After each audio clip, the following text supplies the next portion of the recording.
Iran के drones ने किस तरीके से यूएस और इजराइल को छका रखा है इस वक्त, और ईरान ने कैसे अपनी स्ट्रेटजी बदल दी है। जो पहले मिसाइल्स लगातार छोड़ रही थी, अब वो ड्रोन से हमला कर रहे हैं।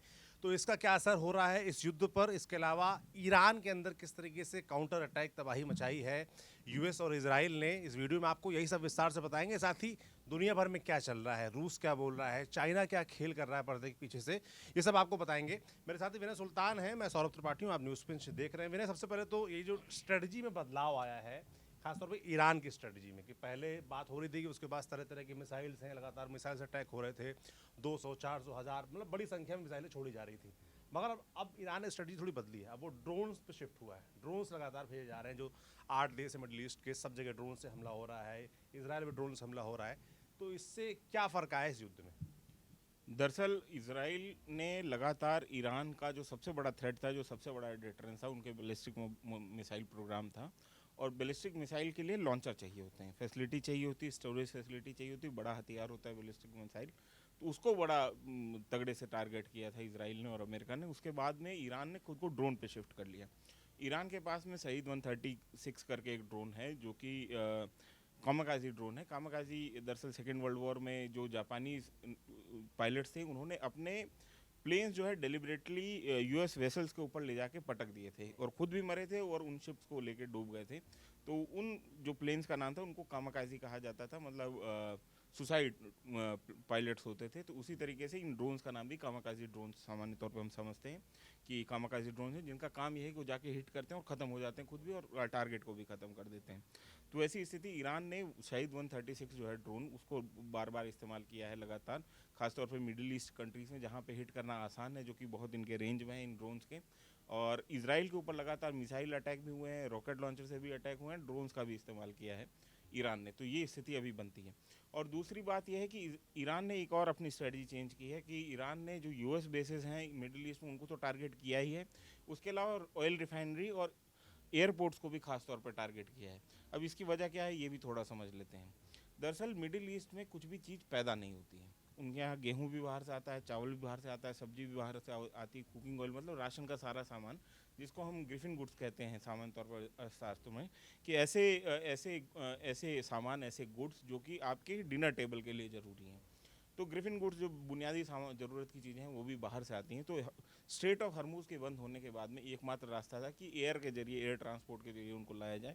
तो ख़ास तौर पे ईरान जो है इसलिए वहाँ के एयरपोर्ट्स को भी टारगेट कर रहा है, ताकि वो भी रास्ता बंद हो। और जब मिडिल ईस्ट में इस तरीके की खाने की और पीने की दिक्कतें शुरू होंगी, उस पर दबाव बनेगा तो यूएस के ऊपर ज़्यादा दबाव बनेगा। तो ये ईरान का एक और तीसरी बात यह है कि यूएस एम्बेसीज़ को, इजरायली एम्बेसीज़ को खासतौर पर टारगेट किया जा रहा है, ताकि क्योंकि कोई भी एम्बेसी है तो वहाँ पे इंटेलिजेंस का एक पूरा सेटअप होता है, एक स्टेशन होता है बाकायदा। तो वो अगर एम्बेसीज़ के ऊपर लगातार हमले करता है तो वो स्टेशन भी हिट होते हैं। तो वहाँ पे जो इंटेलिजेंस का ग्रिड है इसराइल का और यूएस का, वो भी कमज़ोर पड़ता है। तो ये खास तौर पे उन्होंने एम्बेसीज़ को भी हिट किया। तो ये ईरान ने अपनी रणनीति पिछले 3 दिन में हम देख रहे हैं लगातार उनका बदलाव दिखाई दे रहा है।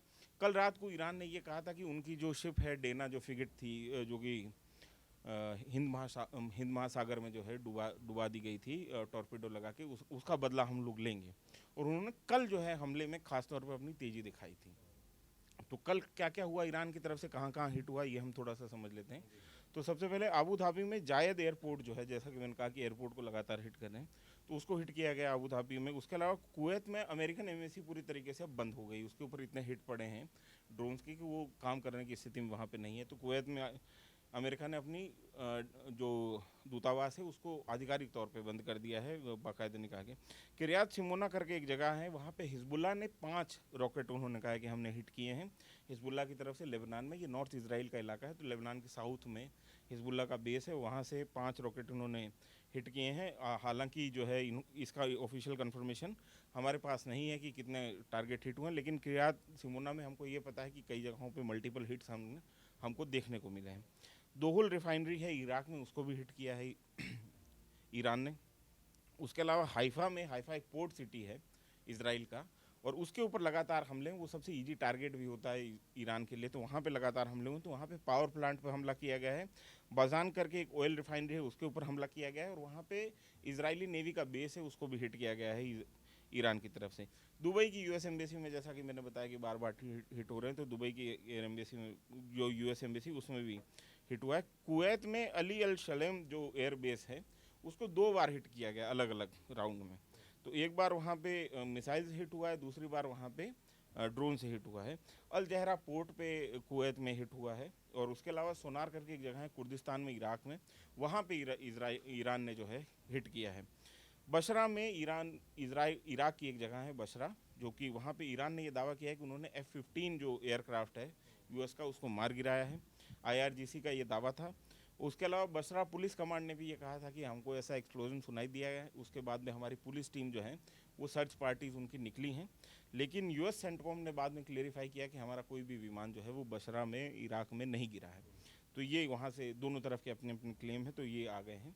तेल अवीव जो राजधानी है इसराइल की, वहाँ पे क्लस्टर म्यूनिशन हमको देखने को मिला था कि क्लस्टर म्यूनिशन फायर होता है। क्लस्टर म्यूनिशन समझिए कि एक ऐसी, जैसे ये मिसाइल है तो इसमें आगे जैसे ये एक ढक्कन है, उसमें मल्टीपल ऐसे जो है आपको विस्फोटक मिलेंगे, और वो एकदम बिल्कुल जाके ऊपर और एक साथ फट जाते हैं। तो वैसी स्थिति में ये होता है कि एयर डिफेंस को ये समझ में नहीं आता कि कितने टारगेट को हिट करें, और उसमें से 2-3 जाके गिरते ही हैं। तो हमारे पास जो रिपोर्ट है वो बेन गुरियन एयरपोर्ट, फिर जैसा कि मैंने आपको बताया कि एयरपोर्ट को खासतौर पर टारगेट करें, तो बेन गुरियन एयरपोर्ट के ऊपर कल भी हमला हुआ था और आज भी हमला हुआ है। डेविड बेन गुरियन के नाम पे है। डेविड बेन गुरियन आज़ाद इजराइल के पहले प्रधानमंत्री होते थे, तो उनके नाम पे ये बेन गुरियन एयरपोर्ट है, उसके ऊपर हिट हुआ है। कल भी हुआ था, कल लेकिन बाहर गिरा था ये ड्रोन ईरानी जो है, लेकिन आज जो है प्रॉपर जो है उसमें बेन गुरियन एयरपोर्ट पे भी हिट हुआ। बहरीन में जुफैर जो नेवल बेस है, वहाँ पे 5th फ्लीट स्टेशन है यूएस नेवी की, वो जाके हिट हुई है। जुफैर उसको पहले भी निशाना बनाया था, शुरुआती राउंड में ही ईरान ने उसको निशाना बनाया था। 5th फ्लीट का जो हेडक्वार्टर था उसको पूरी तरीके से तबाह कर दिया था। उसके अलावा वहाँ पे यूएस नेवी का सेंटकॉम मतलब सेंट्रल कमांड का भी हेडक्वार्टर था, उसको भी पूरी तरीके से तबाह कर दिया था। फिर अभी जो है जुफैर जो नेवल बेस है वहाँ पे हमला ईरान की तरफ से किया गया। सऊदी में जो प्रिंस सुल्तान एयर बेस है वहाँ पे मिसाइल्स हमला किया गया था ईरान की तरफ से, लेकिन सारी मिसाइल जो है वो इंटरसेप्ट कर ली गई थी, वहाँ पे कोई बड़ा नुकसान नहीं देखने को मिला। कुवैत में अली अल सलेम एयर बेस में यूएस की जो एयरफोर्स है उसकी 386 एयर एक्सपेंडिचरी विंग है, वो वहाँ पे स्टेशन है, उसको खासतौर पर टारगेट बनाया गया, और वहाँ पे हिट हुआ ईरान की तरफ से जो मिसाइल हिट हुई है, और घंटों वहाँ पे आग लगी रही। कुवैत में ही हमने देखा था। तो कुवैत में बोला था कि अली अल सलेम को जो दूसरी बार हिट किया गया था वो हिट सक्सेसफुल रहा, उसमें लगातार हमको आग के गोले देखने को मिले, घंटों तक वहाँ आग लगी रही। और फाइनेंशियल टाइम्स ने इस बीच में एक इंटरेस्टिंग रिपोर्ट छापी। उसके हिसाब से सऊदी, कुवैती, कतरी और अमीरातीज़ जो हैं, ये 4 कंट्री मिल के अब ये प्लान बना रही हैं कि उन्होंने जो रिसेंट ट्रेड डील में यूएस को एक कमिटमेंट किया था इन्वेस्टमेंट का कि हम यूएस में इतना इन्वेस्टमेंट करेंगे, और उनके इन्वेस्टमेंट का भी कमिटमेंट जो था, तो उसके ऊपर वो पुनर्विचार कर रही हैं कि वो यूएस में कमिटमेंट करेंगे कि नहीं। तो ये सौरभ एक कमाल की बात ये है कि पिछले 5 दशक से यूएसए और नाटो के तमाम अलाई कंट्रीज़ जो हैं वो पूरे मिडिल ईस्ट में बैठे हैं। जगह जगह पे उन्होंने एयर बेसिस बना रखे हैं, जगह जगह पे उन्होंने नेवल बेसिस बना रखे हैं, और किस बात पे बना रखे हैं कि हम आपको सिक्योरिटी अम्ब्रेला देंगे। ये तमाम जो गल्फ़ कंट्रीज़ हैं कि आपके ऊपर कोई हमला होगा तो हम आपको सिक्योरिटी अम्ब्रेला देंगे, हाँ, आपके ऊपर कुछ नहीं होने देंगे। और इसके बदले में गल्फ़ कंट्रीज़ ने जो जितने भी अरब कंट्रीज़ हैं उन्होंने लगातार यूएस और नाटो को पैसे दिए हैं, और पैसे ही नहीं दिए हैं, उनका जितना भी मिलिट्री हार्डवेयर है, जितना भी डिफेंस इक्विपमेंट है, उसको भी खरीदा है। तो बड़ी कीमत जो है सऊदीज़ की तरफ से, चाहे कुवैती चाहे कतरी जो हैं उनकी तरफ से चुकाई गई है। अब स्थिति ये बन रही है कि जो अमेरिकन बेसेस हैं उनके ऊपर जो ईरान का हमला हो रहा है, उसमें जो एयर डिफेंस में जो मिसाइल काम आ रही हैं उसका खर्चा भी इन्हीं को देना पड़ रहा है।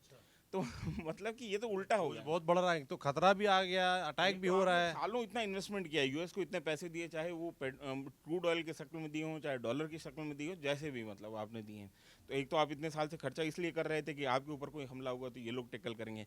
अब ये हमला हो गया तो अमेरिका इनको कह रहा है कि तुम हमारी तरफ से लड़ो ईरान से, तो फिर पूरा का पूरा पर्पज ही डिफीट हो गया। तो अब इस वॉर के बाद में अब आप ये तय मानिए कि मिडिल ईस्ट में अमेरिका के रिश्ते जो हैं मिडिल ईस्टर्न कंट्री से वो नए सिरे से डिफाइन होंगे, क्योंकि मिडिल ईस्ट ने इस पूरे के पूरे युद्ध की अननेसेसरीली जो है बहुत ज़्यादा कीमत चुकाई है।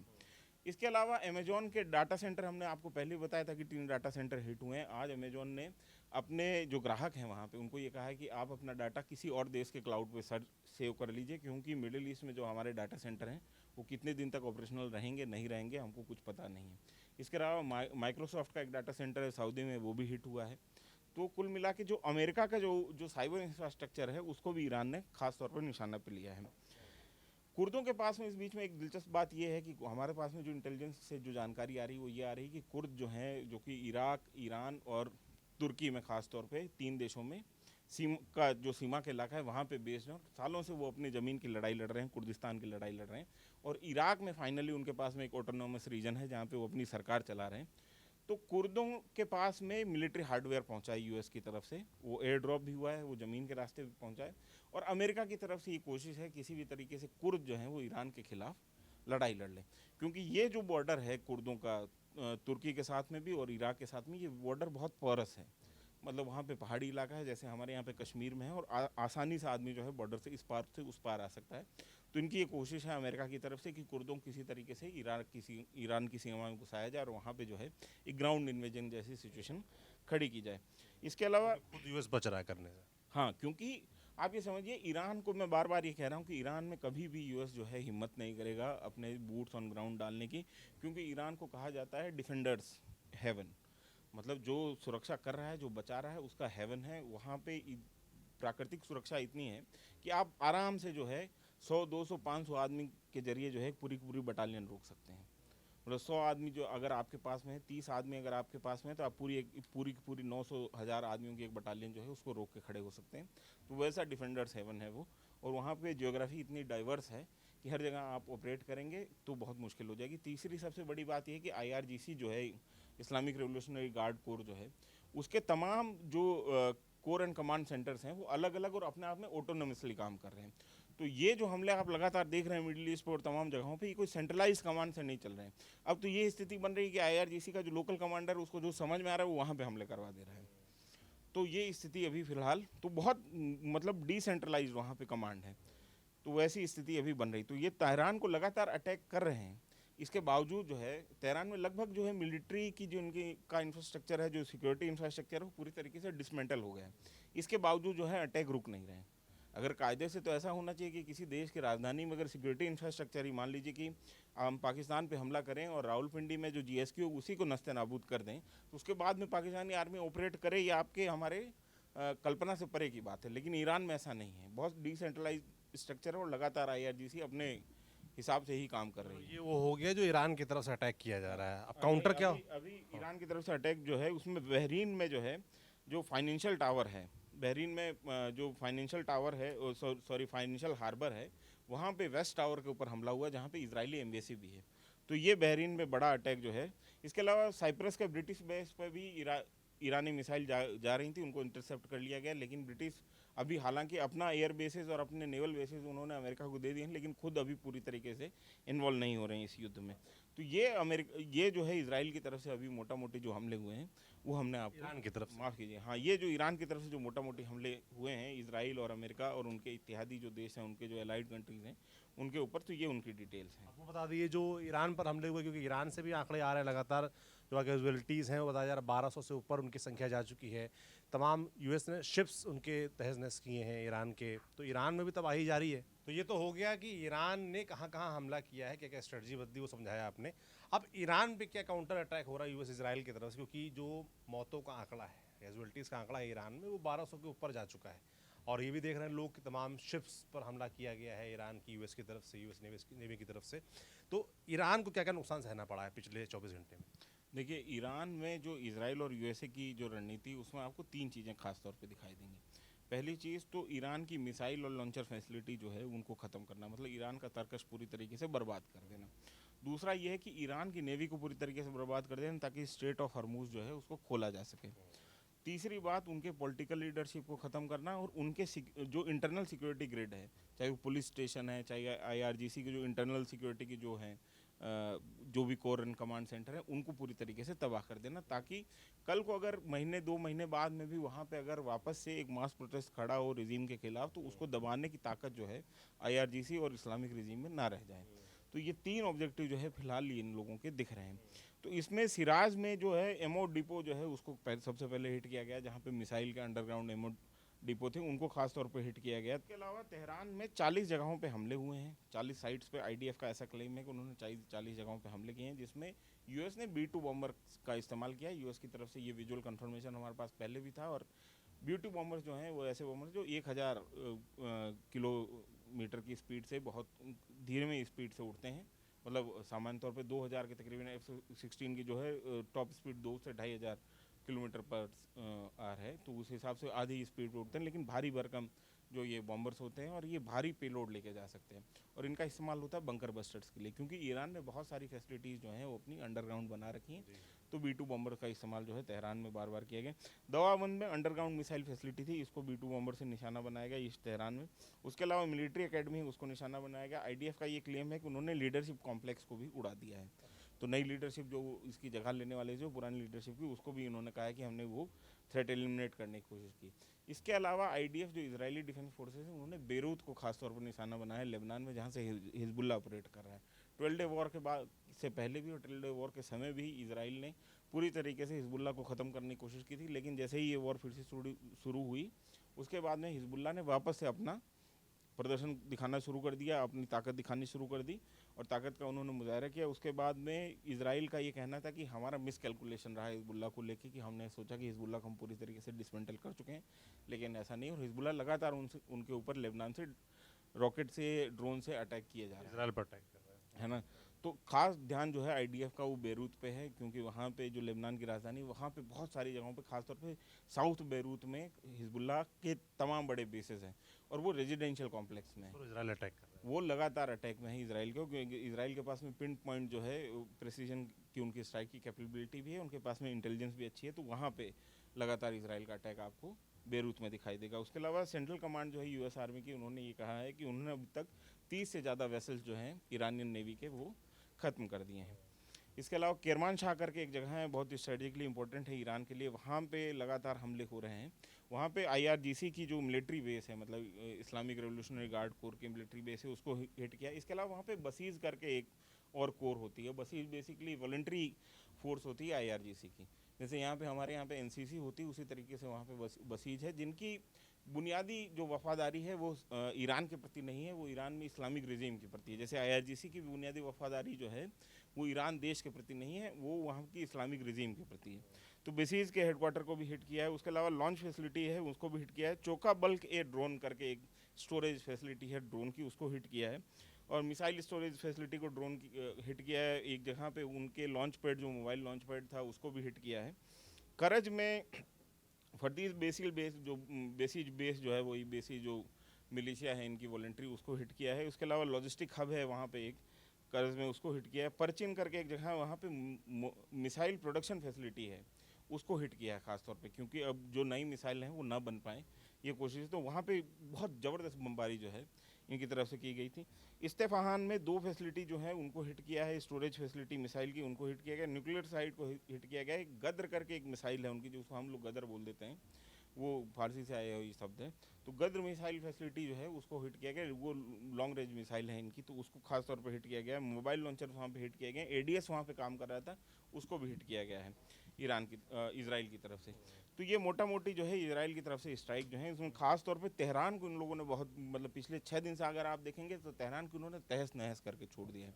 और तेहरान से लगभग एक भेद भी मिट गया है क्या कि सिविलियन कहाँ पे हैं और कहाँ पे आम 1200 जो कैजुअल्टी, उसमें ओबियसली सिविलियन कैजुअल्टी हैं, जिसमें आपको याद होगा कि 165 तो एक स्कूल के बच्चे ही मारे गए थे, मतलब बच्चियाँ मारी गई थी। तो इस तरीके की स्थिति है, और इसको सामान्य तौर पर युद्ध में कह दिया जाता है कि कोलेट्रल डैमेज है, मतलब कि ऐसा डैमेज जिससे बचा नहीं जा सकता है। ये तो दोनों तरफ की तबाही की बात हो गई। अब थोड़ा सा डिप्लोमेटिक बता दीजिए कि क्या चल रहा है, बाकी जो दुनिया के बड़े देश हैं वो क्या बोल रहे हैं। डिप्लोमेसी में सबसे पहले तो मैं बेगानी शादी में अब्दुल्ला दीवाने पे चलते हैं। अजरबैजान पे के कल एक एयरपोर्ट पे हमला हुआ था एक ड्रोन से, जिसपे इनका ये दावा था कि ईरान ने हमला किया है, लेकिन ईरान ने तुरंत मना कर दिया था कि हमने ये हमला नहीं किया है। और उन्होंने ये भी कहा था आईआरजीसी ने कि इजराइल ने दरअसल ये हमला करवाया है ताकि अजरबैजान को हमारी तरफ के प्रति उकसाया जा सके। और अब हम ये देखने को मिल रहा है कि अजरबैजान मतलब उकसावा जो है उसमें आ गया। अब हमको ये देखने को मिल रहा है कि अजरबैजान उकसावे में आ गया है। अजरबैजान ने आज ईरान के साथ में अपने सारे डिप्लोमेटिक टाइज ख़त्म कर दिए, और इतना ही नहीं किया कि उन्होंने ईरान के साथ जो बॉर्डर लगता है उनका, वहाँ पे डेना M1 जो है सेल्फ प्रोपेल्ड गन, जो एक तरीके से तोप आप समझ लीजिए, होवित्ज़र जैसे हमारे यहाँ पे होती है, तो उस तरीके की तोप वहाँ पे तैनात कर दी हैं। तो ऐसे भी स्थिति हो सकती है कि अजरबैजान से भी ग्राउंड इन्वेजन शुरू हो जाए, जैसा कि कुर्दों के यहाँ से शुरू होने की संभावना एक बन रही है, वो स्थिति बन सकती है। उसके अलावा ट्रंप ने ये कहा है कल कि जब तक वॉर ऑब्जेक्टिव पूरे नहीं हो जाते हैं तब तक हम ये पूरा का पूरा युद्ध नहीं रोकते हैं, और उनका कि 4 से 5 वीक का समय लग सकता है इसमें। हालांकि ये समय और भी बढ़ सकता है, उन्होंने ये भी माना है। ये शुरुआत में जो 4 दिन की प्लानिंग करके आए थे कि सैटरडे संडे तक हम ये निपटा देंगे और मंडे को जब मार्केट खुलेगा तब उस मार्केट पे कोई असर नहीं पड़ेगा, तो ये 4 से 5 वीक खींच गई है। और ग्राउंड अटैक पे ये लगातार ट्रंप अपने बयानों से पलट रहे हैं। दरअसल आप देखेंगे, और इनको कोई शर्म नहीं है, मतलब पलटने से कभी कुछ बोलते हैं, कभी कुछ बोलते हैं, कभी बोलते हैं कि रिजीम चेंज करेंगे, कभी कहते हैं कि रिजीम चेंज हमारा वही मोटिव ही नहीं है। अब ये कह रहे हैं कि पहले इन्होंने कहा था कि हो सकता है कि हम बूट्स ऑन ग्राउंड कर दें, अब ये कह रहे हैं हमारा ग्राउंड अटैक का कोई इरादा नहीं है। अच्छा, इसके बाद में एक बड़ी इंटरेस्टिंग बात उन्होंने कही कि मुस्तबा खामनेई जो हैं, अली खामनेई के बेटे, जो सुप्रीम लीडर, जिनकी बहुत संभावना ये जताई जा रही है कि वो अगले सुप्रीम लीडर बन जाए, तो उनको ये कहना है, उनका ट्रम्प का ये कहना कि मैं उनको पसंद नहीं करता हूँ, उसमें बहुत सब्सटेंस नहीं है, तो मैं ऐसा मेरे को इंटरवीन करना पड़ेगा कि अब ईरान का जो है अगला सुप्रीम लीडर कौन होगा।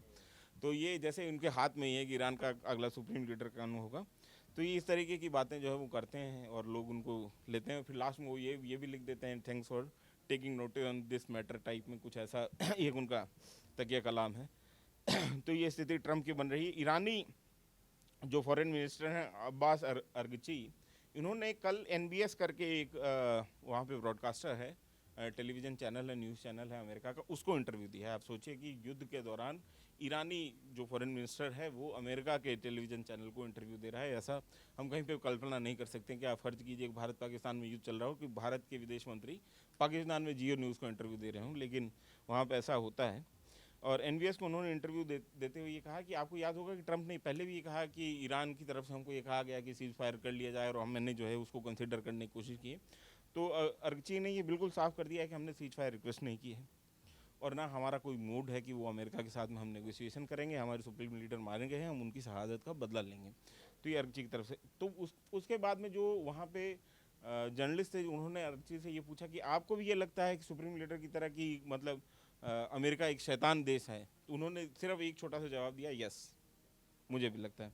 और ग्राउंड इन्वेजन पे जब उनसे सवाल पूछा गया कि अमेरिका ये कह रहा है कि ग्राउंड इन्वेजन होगा, तो उन्होंने ये कहा कि हम ग्राउंड इन्वेजन का वेट करें कि अमेरिका जब ग्राउंड इन्वेजन करेगा तो उनको हम सबक सिखाएंगे, उनको अच्छा खासा नुकसान हम देंगे। और खमेनी को मारना जो है, ये हिब्रू मीडिया में, जो इजरायली मीडिया है, उसमें ये बार बार कल ये खबर चल रही थी, खमेनी को मारना क्या स्ट्रेटजिक ब्लंडर है, क्या रणनीतिक तौर पे इजराइल ने खमेनी को, जो सुप्रीम लीडर थे, उनको मार के एक बड़ी गलती कर दी है। और वहाँ पे जो पूरा का पूरा प्लान है रिजीम चेंज का, उन्होंने ये सोचा था कि सुप्रीम लीडर को मारने के बाद में वहाँ पर रिजीम चेंज हो जाएगी, वो तो होता हुआ दिख नहीं रहा है। इसके अलावा अब्बास अरगची ने यह भी कहा कि उनकी स्टीव विटकॉफ से कोई बात नहीं हो रही पिछले एक सप्ताह से। स्टीव विटकॉफ दरअसल ट्रंप की तरफ से जो स्पेशल एनवॉय हैं मिडल ईस्ट के लिए, उनको नियुक्त किया गया है। और पहले भी जो ईरान के साथ में US की बातचीत हो रही थी, उसको मीडिएशन का काम जो है स्टीव विटकॉफ के पास में ही था। और स्टीव विटकॉफ के अब्बास अरगची के साथ में अच्छे रिश्ते बताए जा रहे हैं। लेकिन अभी फिलहाल स्टीव विटकॉफ से उन्होंने अरगची ने साफ मना कर दिया कि हमारी कोई बातचीत नहीं हो रही।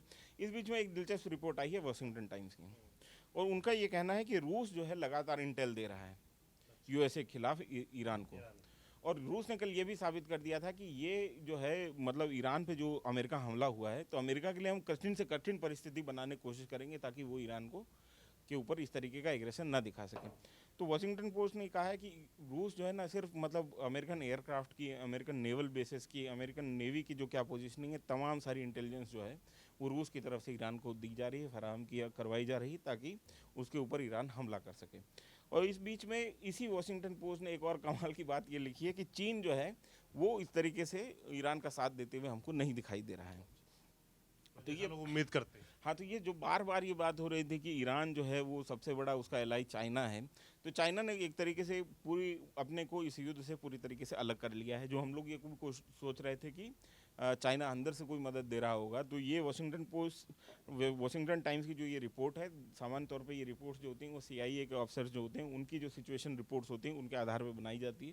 तो उसमें भी ये आ रहा है कि जो अमेरिकन इंटेलिजेंस एजेंसी वो भी ये नहीं समझती कि चाइना जो है किसी भी तरीके से ईरान की बहुत बड़ी मदद कर रहा है।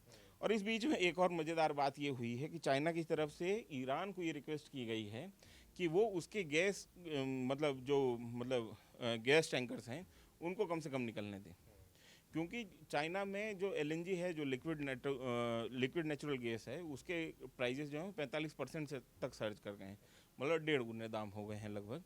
तो ये स्थिति वहाँ पे बन रही, तो चाइना की तरफ से ये रिक्वेस्ट ईरान को की जा रही है। ईरान जो है उसके लिए अभी क्या कदम उठाता है ये हमारे सामने नहीं है, मतलब अभी उसके ईरान की प्रतिक्रिया आनी बाकी है। लेकिन चाइना एक तरफ तो ईरान से भी मदद की भी गुहार कर रहा है, दूसरी तरफ ईरान को मदद भी नहीं कर रहा है, तो ये स्थिति। और तीसरा उनका खम ये था कि हम ईरान के सबसे बड़े दोस्त हैं।